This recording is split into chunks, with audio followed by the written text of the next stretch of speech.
आज हम मुद्रास्फीति से संबंधित कुछ इम्पोर्टेंट टर्मिनोलॉजी को देखने जाते हैं। इससे 2 नंबर के ही क्वेश्चन आते हैं। इंडिविजुअल क्वेश्चन आएगा, जैसे मर्म मुद्रास्फीति क्या होती है, गठियारोध मुद्रास्फीति क्या होती है, सूडेंडर क्या होता है, अधिमान क्या होता है। इन सब चीज़ों पर हम आज डिस्कस करेंगे। याद रखें कि ये 2 नंबर की से ज़्यादा क्वेश्चन नहीं आएंगे और इंडिविजुअली में आएंगे। अगर इससे ज़्यादा क्वेश्चन आता है तो 2-3 क्वेश्चन एक साथ करके ही करके देगा। तो स्टार्ट करते हैं मर्म मुद्रास्फीति, जिसे कोल्ड इन्फ्लेक्शन कहते हैं। याद रखिएगा, मर्म की जगह आप कोल ही याद रखिए एग्जाम में इसमें मर्म नहीं देता, कोल ही देता है, तो कोल ही देता है। तो कोल मुद्रास्फीति होती क्या है, इसको देखते हैं। द कोल मुद्रास्फीति में एक बास्केट होते जिसमें क्या होता है, ऐसे वस्तु को रखा जाता है जो कि स्थिर हो। स्थिर वस्तु को ही रखा जाता है और उनका मापन किया जाए, उसी के आधार पर हम मुद्रास्फीति की गणना करते हैं। तो मर्म या कोल मुद्रास्फीति क्या हुआ, डब्ल्यूपीआई बास्केट, यानी डब्ल्यूपीआई का यहाँ का अर्थ होता है होलसेल प्राइस इंडेक्स, जिस पर हम आगे पर चर्चा करेंगे कि जिसके द्वारा मुद्रास्फीति का मापन किया जाता है। किसका मापन किया जाता है, डब्ल्यूपीआई, और एक आएगा सीपीआई आएगा। इन दोनों के माध्यम से ही सीपीआई, इन दोनों के माध्यम से हम मुद्रास्फीति का मापन करते हैं।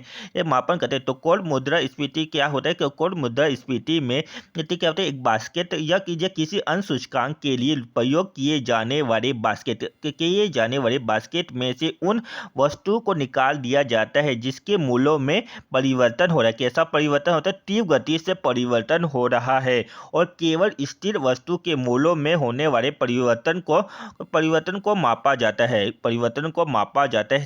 तो उससे क्या बोला जाता है, कोल मुद्रास्फीति। तो कोल मुद्रास्फीति क्या हुई, कोल मुद्रास्फीति में किसका मापन किया जाएगा, केवल और केवल स्थिर वस्तु का मापन किया जाएगा। याद रख रहे हैं, इसमें क्वेश्चन जब भी प्री में क्वेश्चन आता है तो इसमें ये दिया रहता है ऑप्शन में, ईंधन का मापन क्या इसमें किया जाता है, नहीं। कोल मुद्रास्फीति में ना तो ईंधन का मापन किया जाएगा, ना तो खाद्य सामग्री का मापन किया जाएगा। इन दोनों का मापन किसमें नहीं किया जाता है, कोल मुद्रास्फीति में। ना तो ईंधन का मापन किया जाएगा, ना ही खाद्य सामग्री का मापन कोल मुद्रास्फीति में नहीं किया जाता है। तो कोल मुद्रास्फीति क्या हुआ, तो कोल मुद्रास्फीति एक बास्केट या किसी अन्य सूचकांक या बास्केट, डब्ल्यूपीआई बास्केट, अथवा किसी भी अन्य सूचकांक के लिए प्रयोग किए जाने वाले बास्केट में से जब उन वस्तु को निकाल दिया जाता है जिनके मूल्यों में परिवर्तन तीव्रता से हो रहा है, और केवल स्थिर वस्तु में के मूल्यों में होने वाले परिवर्तन को ही मापा जाता है, तो उससे कोल मुद्रास्फीति कहते हैं। जबकि गत्यारोध मुद्रास्फीति क्या होता है, अब नेक्स्ट देखते हैं गत्यारोध मुद्रास्फीति, जिसे मागरोधक मुद्रास्फीति भी कहते हैं। मागरोधक मुद्रास्फीति भी कहते हैं या ब्रुक्स नेक इन्फ्लेक्शन कहते हैं। ये गत्यारोध नाम से ही हो रहा है कि इसमें किसी प्रकार का क्या होगा, अवरोध उत्पन्न होने के कारण होगा। अब ये किस प्रकार का अवरोध होगा, इसको देखते हैं। तो इस प्रकार की मुद्रास्फीति में आपूर्ति में तीव्रता में कमी आता है। किसमें कमी आता है, आपूर्ति में तीव्रता से कमी आता है। यानी मांग तो यथायथ रहता है, या हो सकता है मांग में वृद्धि हो, लेकिन जो आपूर्ति, जो उस वस्तु की जो मांग है, आपूर्ति है उसमें किसी भी प्रकार की तीव्रता से कमी आएगी। कैसी कमी आएगी कि तीव्रता से कमी आएगी। अब ये तीव्रता से आपूर्ति में कमी कैसे आ सकती है, तो हो सकता है कि मार्ग में दुर्घटना हो गया होगा और प्रबंधन क्या होगा, अच्छे से प्रबंधन नहीं किया गया हो। जैसे क्या होता है, भारत में मेनली देखिएगा धान का पैदावार तो बहुत ज्यादा होता है, लेकिन इसका जो भंडारण की जो व्यवस्था उत्तम या उसका उत्तम प्रबंधन नहीं होने के कारण क्या होता है, बारिश के दिनों में भी कई सारे धान क्या होते थे, खराब हो जाते थे।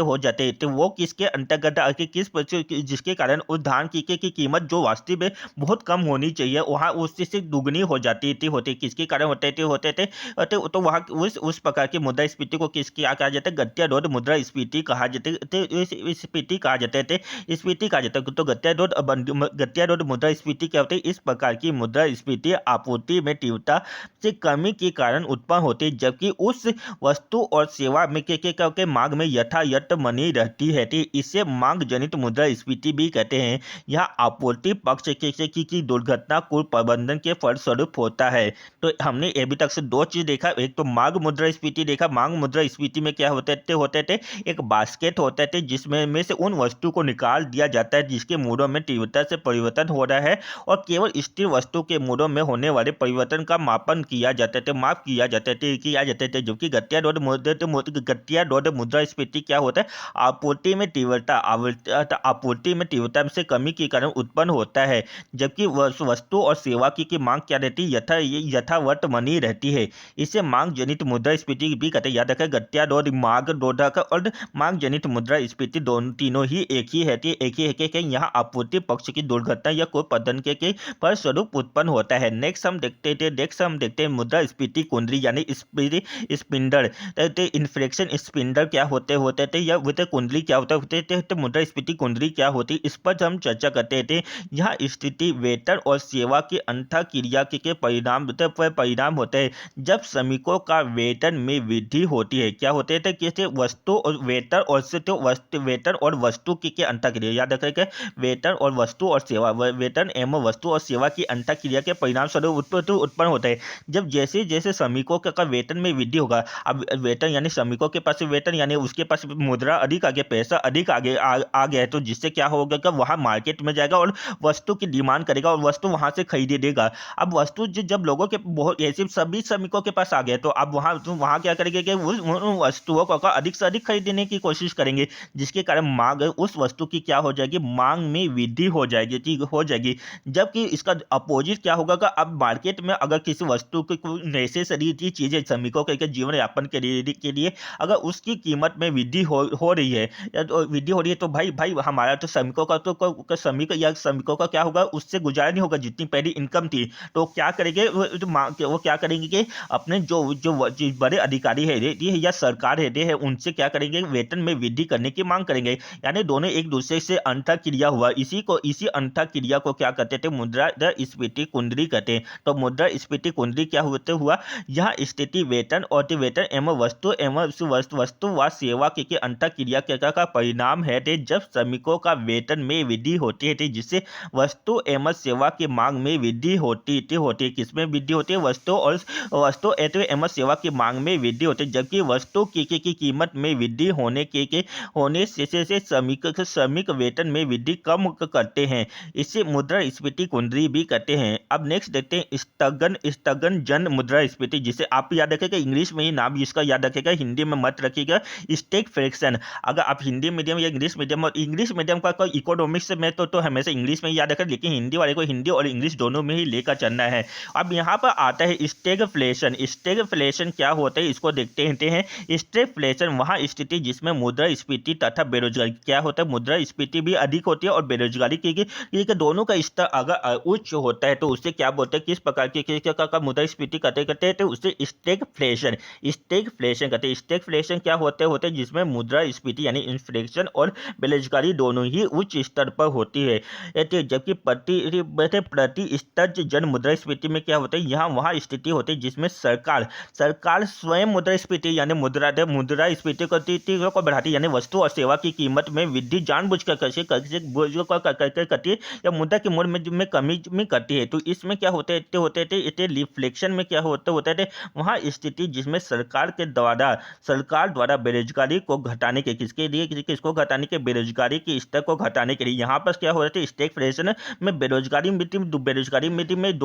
क्या होता है, अधिक होता है और मुद्रास्फीति दोनों ही उच्च होता है। लेकिन इसमें क्या होता है, सरकार क्या करते हैं, बेरोजगारी को घटाने एवं मांग को बढ़ाने के लिए जानबूझकर लाई जाती है, ताकि क्या हो, आर्थिक वृद्धि के उच्च स्तर को प्राप्त किया जा सके, आर्थिक उच्च स्तर को प्राप्त किया जा सके, और इसे नियंत्रित मुद्रास्फीति भी कहते हैं भाई, क्योंकि यहाँ सरकार आ रही है और एक सुनियोजित तरीके से आ रही है, इसलिए रिफ्लेक्शन को क्या होते थे नियंत्रण मुद्रास्फीति कहते, क्या कहते हैं, नियंत्रित मुद्रास्फीति कहते हैं, क्या कहते हैं, नियंत्रित मुद्रास्फीति कहते हैं। अब स्थगन देखा हमने मुद्रास्फीति कुंडली देखा, जिसमें क्या क्या यह स्थिति वेतन और सेवा के अंतःक्रिया के परिणाम स्वरूप है, जब श्रमिकों का वेतन में वृद्धि होती, जिससे वस्तु और सेवा की मांग में वृद्धि होती, जबकि वस्तु की कीमत में वृद्धि होने से आर्थिक वेतन में वृद्धि की मांग करते हैं, उसे मुद्रास्फीति कुंडली कहते हैं। जबकि स्टैगफ्लेशन में क्या होते हैं मुद्रास्फीति और बेरोजगारी दोनों ही उच्च स्तर में होते हैं, जबकि रिफ्लेक्शन में क्या होता है, सरकार सुनियोजित तरीके से लाती है, किसके लिए लाती है, बेरोजगारी को घटाने के लाती है, तो और मांग में मांग को बढ़ाने के लिए जानबूझकर आती है ताकि मुद्रा के आर्थिक वृद्धि के उच्च स्तर को प्राप्त किया जा सके। इसे नियंत्रित मुद्रास्फीति भी कहते हैं। क्या कहते हैं? नियंत्रित मुद्रास्फीति भी कहते हैं। अब देखते हैं ब्लैकेट क्लिप क्या होता है। तो ब्लैकेट क्लिप क्या होता है? मुद्रास्फीति के कारण मुद्रास्फीति के कारण कर दाता, याद रखना कर दाता, ये कर दाता पर प्रत्यक्ष अप्रत्यक्ष करों का दोनों का प्रभाव पड़ता है। किसका प्रभाव पड़ता है? प्रत्यक्ष कर और अप्रत्यक्ष से कर दोनों का ही का बोझ बढ़ता है। और क्योंकि करदाता तक कुल आय बढ़ जाती है, क्योंकि करदाता की इस स्थिति में क्या होती है? करदाता की कुल आय बढ़ जाती है और वहाँ अधिकारी टैक्स स्लैब के उच्च स्लैब में पहुंच जाता है, उच्च स्लैब में पहुंच जाता है। लेकिन मुद्रास्फीति की वजह से मुद्रा की वास्तविक मूल्य में क्या होती थी? वृद्धि नहीं होती, बल्कि वहाँ गिर जाती थी। इसी को ब्लैकेट क्लिप कहते हैं। तो ब्लैकेट क्लिप क्या हुआ था? ब्लैकेट क्लिप में क्या हुआ था? मुद्रास्फीति के कारण करदाता पर प्रत्यक्ष अप्रत्यक्ष करों दोनों का बोझ बढ़ जाता है, क्योंकि करदाता की कुल आय बढ़ जाती है और वहाँ अधिकारी टैक्स स्लैब के ऊपरी स्लैब में पहुंच जाता है। लेकिन मुद्रास्फीति की वजह से मुद्रा की वास्तविक मूल्य में वृद्धि नहीं होती, बल्कि गिर जाती है। इसे ब्लैकेट क्लिप कहते हैं। अब देखते हैं शूलेंडर क्रश क्या होते हैं। शूलेंडर क्रश क्या होता है? याद रखें कि ये क्वेश्चन आया हुआ जो है कि शूलेंडर क्रश क्या होता है। इसमें क्या होता है? व्यक्ति क्या होते थे? अपने पैसे से अपना जो पैसा जो रहता है उसको बैंक के पास अधिक से अधिक जमा करने के लिए जाता है। तो क्यों जाता है भाई? उसको इंटरेस्ट ज़्यादा मिलता होगा, उससे इंटरेस्ट ज़्यादा मिलता है, इसलिए वहाँ से बार बार जाते हैं। लेकिन इस स्थिति में क्या होता है? उससे अपना जो अमूल्य समय में कहीं और जो यूजफुल में करना चाहते हैं वहाँ पर से ना करके के यहाँ पर अधिक समय में वेट कर देते हैं। इसी को कहते हैं शूलेंडर क्रश, यानी अपना वहाँ अपना जूता घिसते हुए या अपना चप्पल घिसते हुए भी बैंक की ओर जाता है। तो शूलेंडर क्रश क्या हुआ था? वहाँ स्थिति जिसमें लोग अपना पैसा लोग रखने के बजाय ज़्यादा से ज़्यादा बैंक के पास बचत बैंक के खाते में रखने की कोशिश करते हैं। इसमें मुद्रास्फीति शूलेंडर क्रश के नाम से जाना जाता है, क्योंकि इसमें अपना जूता गिरते नहीं भाई, घिसते हुए थे जूता घिसते हुए लोग बार बार बैंक में जाने में अपना अमूल्य समय खर्च करते। क्या समय खर्च करते? अमूल्य समय खर्च करते थे। अमूल्य समय खर्च करते हैं। तो हमने क्या चीज देखा? कोल्ड इन्फ्लेशन देखा। कोल्ड इन्फ्लेशन में क्या होते हैं? WPI बास्केट या किसी भी अन्य सूचकांक के लिए प्रयोग किए जाने वाले बास्केट में से जब उन वस्तु को निकाल दिया जाता है जिसके मूल्यों में परिवर्तन तीव्रता से हो रहा हो और केवल स्थिर वस्तु के मूल्यों में होने वाले परिवर्तन को ही मापा जाता है, तो उससे क्या कहते थे? कोल्ड मुद्रास्फीति कहते हैं। एक बार फिर से रिपीट करिए।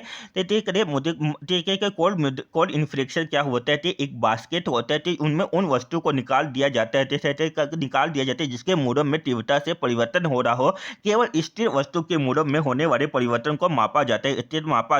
जबकि गत्यारोध इन्फ्लेशन में क्या होता है या मुद्रास्फीति में क्या कहते होते हैं? इस प्रकार की मुद्रास्फीति में आपूर्ति में तीव्रता की कमी के कारण उत्पन्न होती है, जबकि उस वस्तु और सेवा की मांग यथावत बनी रहती है। इसे मांग जनित मुद्रास्फीति भी कहते होते हैं। यहाँ आपूर्ति पक्ष की दुर्घटना या कोई प्रबंधन के फलस्वरूप उत्पन्न होता है। तो गत्यारोध क्या होते हैं? आपूर्ति में तीव्रता में कमी के कारण उत्पन्न होता है, जिसमें मांग और वस्तु और सेवा की मांग यथावत बनी होती है, और इसमें मांग जनित मुद्रास्फीति भी कहते हैं। यहाँ आपूर्ति पक्ष की दुर्घटना या प्रबंधन के फलस्वरूप होता है। अब देखें मुद्रास्फीति कुंडली क्या होते वहाँ यहाँ इस स्थिति में वेतन और सेवा की अंतःक्रिया के परिणाम होता है, जबकि श्रमिकों का वेतन में वृद्धि होने से जिससे वस्तु और सेवा की मांग में वृद्धि होती है, जबकि वस्तु की कीमत में वृद्धि होने से श्रमिक वेतन में वृद्धि की मांग करते हैं। इसे मुद्रास्फीति कुंडली कहते हैं। तो मुद्रास्फीति कुंडली क्या हुआ? वेतन और सेवा की अंतःक्रिया के परिणाम स्वरूप होते हैं, जिसमें जब श्रमिकों का वेतन में वृद्धि होता है जिससे वस्तु और सेवा की मांग में वृद्धि होती है, जबकि वस्तु की कीमत में वृद्धि होने से श्रमिक वेतन में वृद्धि की मांग करते हैं। जबकि इसके स्टैग्फ्लेशन क्या होते हैं बेटी, जहाँ पर मुद्रास्फीति और बेरोजगारी दोनों ही उच्च स्तर पर होते थे प्रतिजन या डिफ्लेक्शन क्या होते जहाँ पर तो जो सरकार जानबूझ कर आती है, जिसके कारण इसे क्या बोलते हैं नियंत्रित मुद्रास्फीति करते थे। इसका लाने का उद्देश्य होता है बेरोजगारी थी को घटाना और मांग को बढ़ाना था। इसका क्या कारण होता है तो इससे तो रिफ्लेक्शन क्या होता है वहाँ स्थिति जिसमें सरकार बेरोजगारी को घटाने और तो मांग को बढ़ाने के लिए जानबूझकर आती है, ताकि आर्थिक वृद्धि के उच्च स्तर को प्राप्त किया जा सके। इसे नियंत्रित मुद्रास्फीति भी करते थे। नेक्स्ट हमने देखा था ब्लैकेट क्लिप में क्या होते करदाता पर प्रत्यक्ष अप्रत्यक्ष करों दोनों का बोझ बढ़ जाता है, क्योंकि करदाता की कुल आय में वृद्धि हो जाती है, यानी उसका वेतन में बढ़ जाते थे और वहाँ अधिकारी स्लैब के ऊपरी स्लैब या उच्च स्लैब में पहुंच जाते हैं। लेकिन मुद्रास्फीति की वजह से मुद्रा की जो वास्तविक मूल्य रहते वहाँ बढ़ता नहीं थे, उसमें वृद्धि नहीं होती, बल्कि वहाँ गिर जाते जिसे ब्रैकेट क्लिप कहते हैं। सुरेंद्र क्लिप क्या होता है, सुरेंद्र क्लिप में क्या होते थे वहाँ स्थिति जिसमें लोग अपना ना पैसा लोग रखते थे, रखने के बजाय ज्यादा से ज्यादा बजट बैंक के खाते में रखने की कोशिश करते। इसे मुद्रास्फीति सुरेंद्र क्रश के नाम से जानते थे, क्योंकि इसमें अपना जूता था घिसते हुए लोगों को बार बार बैंक जाने में अपना अमूल्य समय खर्च करना पड़ता है।